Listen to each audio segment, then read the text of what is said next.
Alright, second video for the morning. Getting into video recording obviously again. Let's talk about the Fediverse a bit. So as my project for my software engineering students this semester, I want to show them a tool weekly.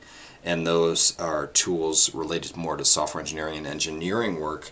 And then the other one was focused on security. And I particularly like to separate security into two areas in particular of security and privacy, because they are separate. And so this isn't really about security, it's more about privacy, this video for this week. And I will publish this out to my TechEduTips video channel as well. So the Fediverse, it's a what we call a portmanteau of Federation and Universe. So the idea behind the Fediverse is it's used for web publishing. So either blogs, microblogging, which is like Twitter and all that kind of stuff, websites, video creation, audio creation, social networking, all of those types of things, but where you're doing it on not one centralized server, but the server of your choice. And so if we're all using different servers, we won't see what each other are doing on these different servers. And the idea is we need a communication network between these servers, and that's what the Federation, the Fediverse part is the important trick here. ActivityPub is really the tool that does all this stuff. So you can look at the Wikipedia entry, and it shows the different types of Fediverse, Genius Social. I'll talk about Mastodon in particular here, but there's a lot of options here, and we'll see that the glue that holds it together for almost all of them is ActivityPub. And so I want to talk about that.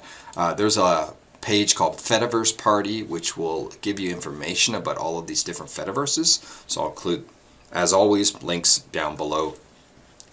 In particular, let's zoom in on Mastodon.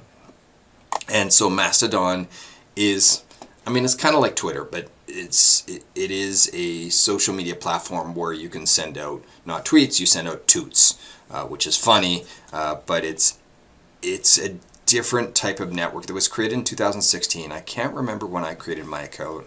I have it on one of the main servers, but there's lots of different servers. There's thousands and thousands of servers and many active users, and you can find different servers that fit your need. Okay, and I should do a much longer video about Mastodon, but I recommend checking that out. Related to this is the indie web movement, and they define Federation here. You can take a look at that. There's some interesting entries. They talk about the fact that you need the communication between them, and that ActivityPub is important. And if you click a look on ActivityPub within the Indie Web Camp wiki, it tells you how to support ActivityPub on your blog or website or etc.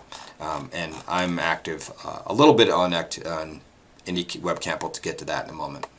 And then I want to zoom in a little bit on Mastodon. I talked that on my previous video this morning, how Mastodon works. It's a social networking platform running in the Fediverse. So you might want to take a look at that. And then I'll point to this. This is an excellent video. I just watched it. I just found it. Much better than the video I'm making right now. But it's a really good video about what Mastodon is, and some more about the metaverse or Fediverse, and I invite you to watch that. I'll watch that with my students this morning actually. And then I'll link one more thing. Is within the indie web there is a site about the Homebrew website club. Okay, and the idea about the Homebrew website club is to have meetings and talk about how to technically set up your website so that it is an independent website for blogging or whatever else you want to do, and be part of this Fediverse in terms of your own site. It's very much related to domain of one's own and having your own space on the internet. We have a Guadalajara chapter. I created it back in March 2019, so over 3 years ago now. It started and then it petered out, mainly because, well, pandemic. The site exists, so there it is. I was going to drop the domain. It's got a few posts. We had a few meetings, 1, 2, 3, 4 meetings actually. It's 2 meetings actually. There was 4 posts. But I'd like to bring this back if people are interested. So I've kept the domain up. We can keep going, and now that we're on campus more together, we can probably have some in-person meetings like we did on those first meetings. So that's the main thing I want to talk about.